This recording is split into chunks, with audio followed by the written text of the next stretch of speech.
Soy Valdés, tengo 82 años y vivo aquí en Medellín, Colombia. Hace 45 años, tomé una decisión que cambió mi vida para siempre, una decisión que me costó lo que más amaba en el mundo. ¿Alguna vez has tenido que elegir entre sobrevivir y estar cerca de tus seres queridos? ¿Alguna vez has pasado noches en vela preguntándote si tomaste la decisión correcta? Si alguna vez te has sentido perdido lejos de casa, o si conoces a alguien que emigró en busca de una vida mejor, esta historia te conmoverá de maneras inimaginables. Hoy les contaré cómo un simple viaje de negocios de 3 meses se convirtió en décadas de separación, lágrimas y un secreto que he guardado toda mi vida. Una historia sobre cómo las fronteras pueden separar no solo países, sino familias enteras. Quédate hasta el final, porque lo que descubrí después de 40 años te romperá el corazón. Era 1979, hija mía. Tenía solo 37 años y vivía en un pueblito llamado San Rafael, en las montañas de Colombia. En aquel entonces, la violencia ya empezaba a acosar nuestro pequeño lugar.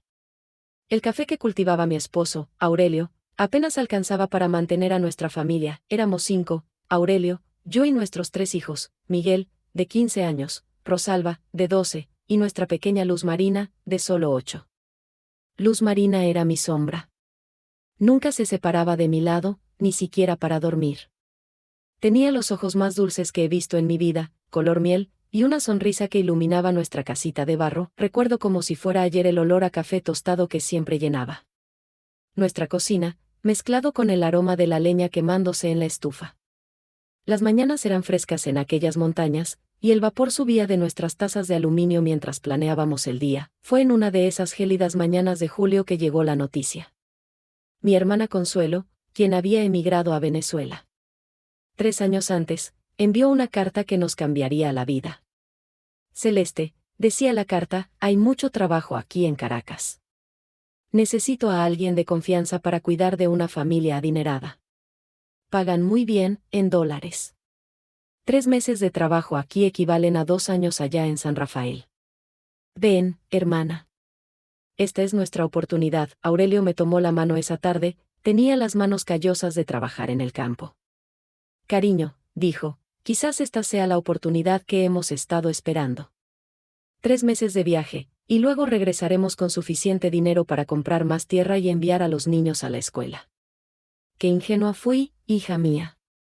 Qué ingenua fui. Luz Marina no quería soltarme.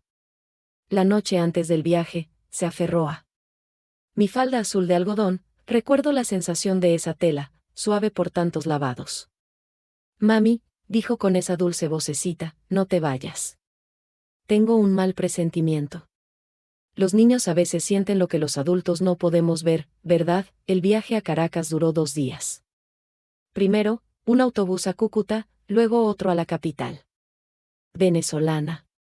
Recuerdo el olor a gasolina mezclado con el sudor de los pasajeros, el rugido del motor que me mantenía despierto por las noches. Cuando llegué a Caracas, quedé deslumbrado. ¡Qué ciudad tan grande, Dios mío! Los altos edificios rozaban el cielo, las avenidas eran anchas como ríos y había coches por todas partes. El calor era diferente al que conocía, un calor húmedo que se pegaba a la piel como miel. Consuelo me recogió en la estación de autobuses. Se veía diferente, más elegante, con una blusa de seda y tacones.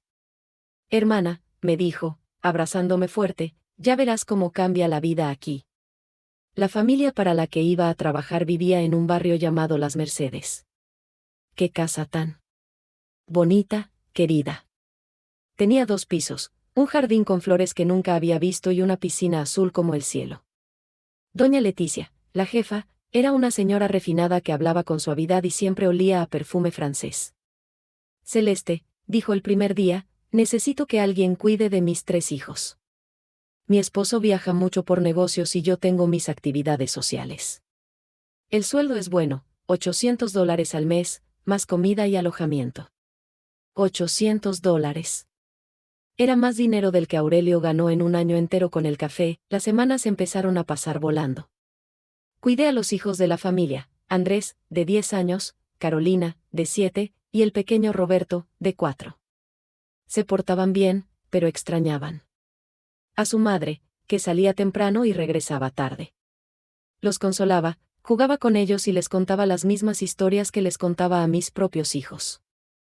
qué irónico, cuidaba y les daba cariño a los hijos de otros mientras estaba lejos del mío. Por la noche, cuando todos dormían, me sentaba en la pequeña habitación que me habían dado y escribía cartas a casa. Les contaba sobre la gran ciudad, sobre el trabajo, sobre cómo estaba ahorrando dinero. Pero siempre terminaba diciendo, volveré pronto. Espérenme. 2 meses pasaron rápido. Ya me había acostumbrado al ritmo de la ciudad, al ruido constante de los coches, al olor a escape mezclado con el aroma de las flores en los parterres de las avenidas. Fue entonces cuando recibí una carta de casa que me heló la sangre. Era de Aurelio, pero la letra era diferente, temblorosa. Celeste, decía, la cosa se ha puesto difícil aquí. Han llegado los paramilitares a la zona. Quemaron la plantación de nuestro vecino Ramón porque no quiso pagar la vacuna. Tengo miedo, cariño. Quizás sería mejor que te quedaras. Hay unos meses más hasta que se calmen las cosas. Se me encogió el corazón. Sostuve la carta con manos temblorosas, el papel se sentía áspero entre mis dedos. Afuera, se oía el estruendo del tráfico de Caracas, pero mi mente estaba en las frías montañas de San Rafael, con mi familia. Doña Leticia notó mi angustia. Celeste, me dijo una tarde de septiembre, ¿estás preocupada? ¿Puedo ayudarte? Le conté sobre la situación en Colombia y mi miedo a regresar. Me escuchó en silencio, removiendo una taza de café que desprendía un aroma dulce. ¿Por qué no te quedas unos meses más?, sugirió. Puedo subirte el sueldo a $1000. Y si quieres, puedo ayudar a tu familia a venir también. Tengo contactos, puedo conseguirte los documentos. $1000 al mes. Era demasiado tentador. Pensaba en mis hijos, en el futuro que les podía dar con ese dinero. Le escribí a Aurelio sobre la propuesta. Su respuesta llegó 3 semanas después y lo cambió todo. Cariño, decía la carta, Miguel ya tiene 16 años y ayuda a otros campesinos a ganar unos pesos. A Rosalba le va bien en la escuela. Y nuestra Luz Marina, aquí la letra se volvió aún más temblorosa, nuestra pequeña no está bien. Siempre está triste, no come bien, pregunta a diario cuándo volverás. Quizás sea mejor que te quedes ahí, que ahorres más dinero. Los niños lo entienden. ¿Cómo lo entenderían los niños, Aurelio? ¿Cómo entendería una niña de 8 años que su madre decidió alejarse? Pero yo creía. Creía que estaba haciendo lo mejor para ellos. Si has seguido mi historia hasta ahora, dale me gusta a este video y suscríbete al canal. Esta historia necesita ser escuchada, porque quizás tú o alguien que conoces esté pasando por lo mismo. Los meses se convirtieron en años, hija mía. Sin darme cuenta, 1979 se convirtió en 1981, luego en 1983. Enviaba dinero religiosamente todos los meses, cartas llenas de amor y promesas de recompensa, pero Venezuela se había convertido en mi nueva realidad. Aprendí a hablar con el acento local, conocí cada rincón de Caracas y trabé amistad con otros colombianos que, como yo, habían venido, por unos meses, y terminaron quedándose. La familia Herrera, así se llamaban los patrones, me trató casi como a un miembro de la familia. Doña Leticia me dio documentos venezolanos y me ayudó a alquilar un pequeño apartamento en un barrio más modesto. Celeste, me dijo, eres como una hermana para mí. No quiero que te vayas, y me gustaba sentirme importante, valorada. En San Rafael, solo era la esposa de Aurelio, la madre de los niños. En Caracas, era Celeste Valdés, la competente colombiana que cuidaba de la familia más adinerada del barrio. Las cartas de casa empezaron a llegar con menos frecuencia. Aurelio decía que todo estaba bien, que los niños estaban creciendo, que Miguel ya era un hombre adulto. Pero había algo entre líneas que me negaba a ver. Fue en diciembre de 1984, 5 años después de haberme ido de casa, cuando recibí una carta diferente. No era de Aurelio. Era de mi vecina, doña Alba. Celeste, decía la carta, necesito decirte algo que Aurelio no tuvo el valor de decirte. Tu hija Luz Marina está muy delgada, muy triste. Apenas dice nada, solo pregunta cuándo volverás. Aquí en el pueblo dicen que la niña se está consumiendo de añoranza. Mi mundo se derrumbó en ese momento. Me senté en el suelo de la cocina de mi pequeño apartamento, con la carta en la mano, Y lloré como nunca en mi vida, Luz Marina. Mi pequeña Luz Marina. Esa noche llamé a casa. Sí, ya teníamos teléfono en el pueblo, una nueva incorporación que llegó en 1984. La llamada costó una fortuna, pero necesitaba oír su voz. Cuando respondieron, era la voz de Miguel. Tenía 20 años, ya era un hombre. Mamá, dijo, con una frialdad en su voz que me rompió el corazón. Mamá, ¿aún te acuerdas de nosotros? Claro que lo recuerdo, hijo mío. ¿Cómo puedes pensar eso, mamá? Luz Marina está muy enferma. Ya casi no habla. Solo se sienta en el porche, mirando la calle, esperando a que regreses. Pónmela al teléfono, por favor. Oí unos ruidos, pasos y luego una voz débil, casi un susurro. ¿Madre? Mi corazón se rompió. Esa no era la voz de mi Luz Marina. Era la voz de una niña rota. Hija mía, mi pequeña, mamá regresa. ¿Lo oyes? Mamá regresa. ¿Lo prometes? ¿Mamá? ¿De verdad lo prometes esta vez? Lo prometo, mi vida. Lo prometo. Fueron los 2 meses más largos de mi vida organizando mi regreso. Doña Leticia no quería soltarme. Celeste, me dijo, aquí tienes un futuro. Allá volverás. A la pobreza, pero había cosas más importantes que el dinero. Allí estaba la sonrisa de mi hija esperándome. Llegué a San Rafael una mañana de marzo de 1985. 6 años después. 6 años lejos de casa, lo primero que noté fue cuánto más pequeño parecía todo. La casa, las calles, incluso las montañas, parecían haberse encogido. O tal vez era yo quien se había ensanchado por dentro. Aurelio me esperaba en la puerta. Era más delgado, mayor, con canas en la barba. Nos abrazamos, pero había una distancia entre nosotros que antes no existía. ¿Dónde están los niños?, pregunté. Miguel está trabajando en la finca del señor Próspero. Rosalba fue a la escuela. ¿Y Luz Marina?, dudó. Luz Marina está en su habitación. Entré en la casa y el olor era diferente. Ya no tenía ese aroma a café tostado. Y leña quemada. Olía a aislamiento, a tristeza. Abrí la puerta del baño de las chicas y lo que vi me dejó una impresión duradera. Luz Marina estaba sentada en la cama, mirando por la ventana. Tenía 14 años, pero parecía una niña pequeña, frágil como un pájaro herido. Al verme, se le llenaron los ojos de lágrimas. Mamá, dijo. ¿De verdad eres tú o estoy soñando otra vez? Corrí a abrazarla y sentí lo delgada que estaba, tan delgada que podía sentir sus huesitos a través de la ropa. Mi hija, mi pequeña, mamá ha vuelto. Mamá está aquí. Me abrazó con una fuerza desesperada, como quien se aferra a su última esperanza. Y me susurró al oído, mamá, pensé que me habías olvidado. Pensé que ya no me amabas. Esas palabras me atravesaron como una lanza. ¿Cómo podía mi hija pensar que no la amaba? Durante los siguientes días, fui descubriendo poco a poco lo que había sucedido en mi ausencia. Miguel se había convertido en un hombre reservado y trabajador, pero había una dureza en su mirada que antes no existía. Rosalba, ahora una joven de 18 años, era amable conmigo, pero distante, y Luz Marina, mi Luz Marina se había perdido en mi ausencia. 2 semanas después de mi regreso, mientras organizaba cosas en casa, encontré una caja de zapatos escondida en el armario de Aurelio. Dentro había docenas de cartas, eran mis cartas. Todas las cartas que les había enviado a los niños durante esos 6 años, cerrado. Sellado. Nunca abierto, mi mano temblaba al sostener esas cartas. 6 años de amor, de añoranza, de promesas. Que mis hijos nunca recibieron. Cuando Aurelio llegó a casa del trabajo esa tarde, yo estaba sentado en la mesa de la cocina con todas las cartas esparcidas frente a mí. Aurelio, dije con voz más tranquila de lo que esperaba. Explícame esto. Se detuvo en la puerta, vio las cartas y su rostro palideció. Celeste, ¿puedo explicarte? 6 años, Aurelio. 6 años enviándoles cartas a mis hijos, y las escondiste todas. Se sentó pesadamente en la silla de madera crujiente que siempre estaba en el mismo sitio.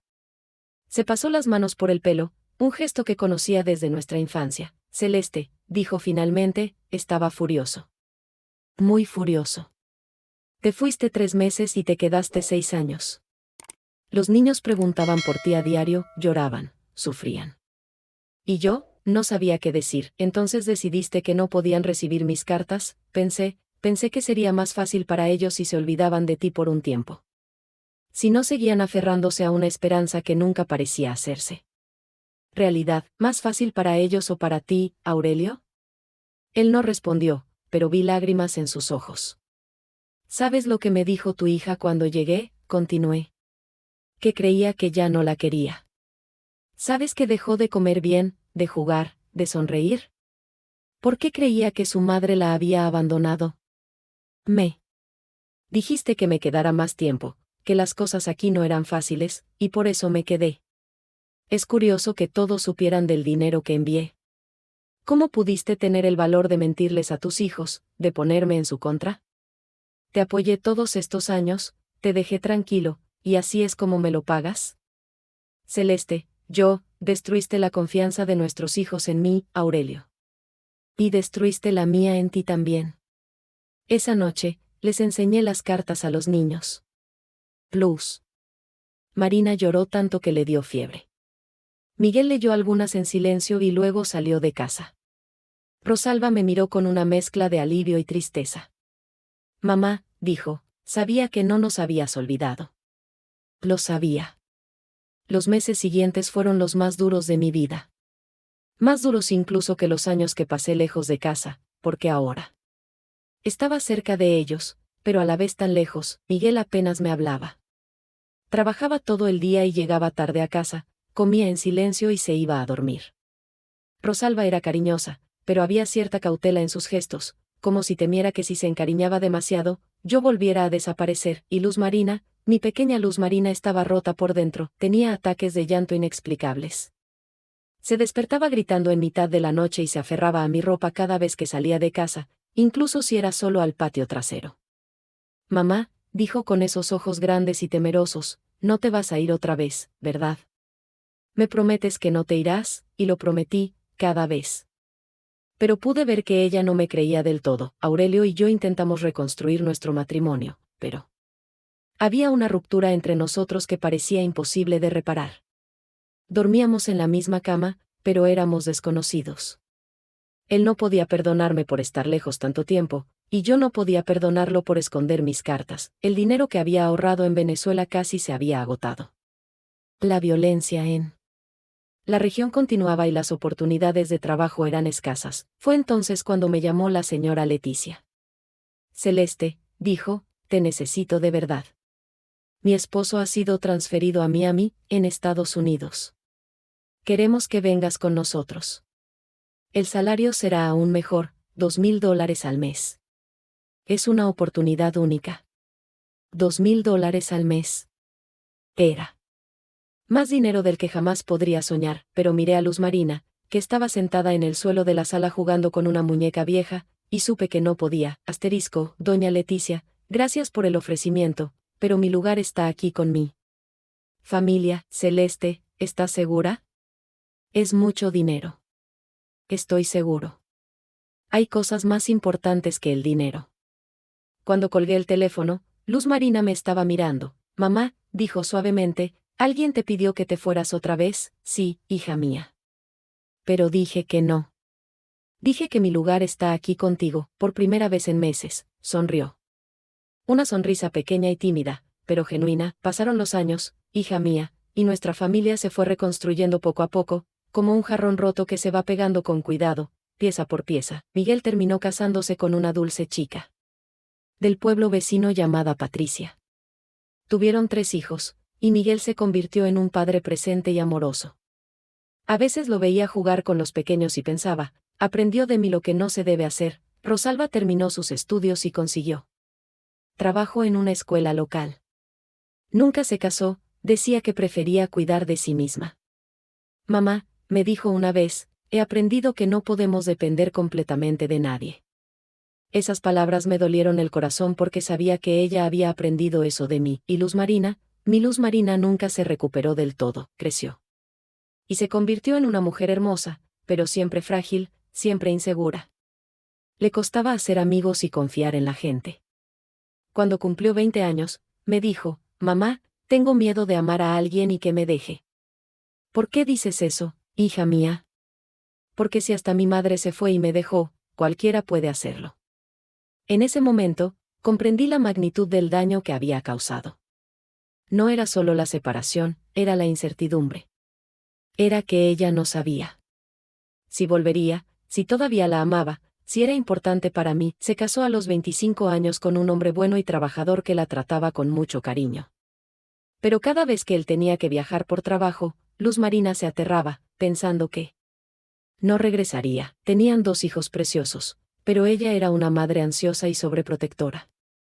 No dejaba que los niños se quedaran a dormir en casa de sus abuelos ni los llevara de viaje. Tenía miedo constante de que algo pasara y los perdiera. Un día, su marido, Jaime, vino a hablar conmigo. Doña Celeste, dijo, necesito su ayuda. Luz Marina está muy nerviosa, muy ansiosa. Cualquier pequeña separación se convierte en un drama. No me deja ir a trabajar sin llorar. Los niños también están empezando a verse afectados. Fue entonces cuando me di cuenta de que mi decisión de alejarme tanto tiempo no solo había afectado la infancia de Luz Marina. Había afectado toda su vida, y ahora también afectaba a mis nietos. Decidí que era hora de tener una conversación honesta con Luz Marina. Una conversación que debería haber tenido lugar hace mucho tiempo. Era domingo por la tarde, sus hijos jugaban en el patio y ambos pelábamos patatas para comer. El olor a tierra de las patatas me recordó los domingos de antaño, cuando ella era pequeña y me ayudaba en la cocina. Luz Marina, comencé, necesito contarte algunas cosas sobre cuando me fui. Ella dejó de pelar la patata y me miró. Mamá. No hace falta. Ya se acabó, no, hija mía. No ha pasado.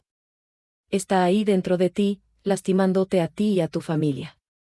Y necesito explicarte lo que realmente pasó. Te conté todo. Sobre la creciente violencia en la zona, sobre el miedo de Aurelio. A que nos pasara algo. Sobre cómo solo había planeado quedarme 3 meses, pero las circunstancias me obligaron a quedarme allí. Le conté sobre las cartas.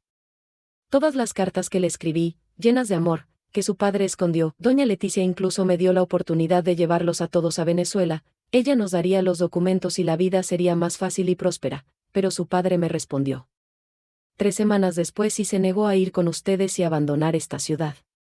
Mamá, dijo con lágrimas en los ojos, papá escondió tus cartas, lo ocultaste, hija mía.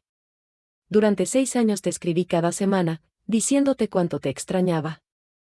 Cuánto te quería, cómo estaba ahorrando para darte una vida mejor. Pero nunca recibiste una sola carta. Luz Marina lloró mucho ese día. Lloró por la niña que era, por el dolor que llevaba, por los años que perdió. Mamá, dijo finalmente, siempre pensé que nos abandonaste porque no éramos importantes.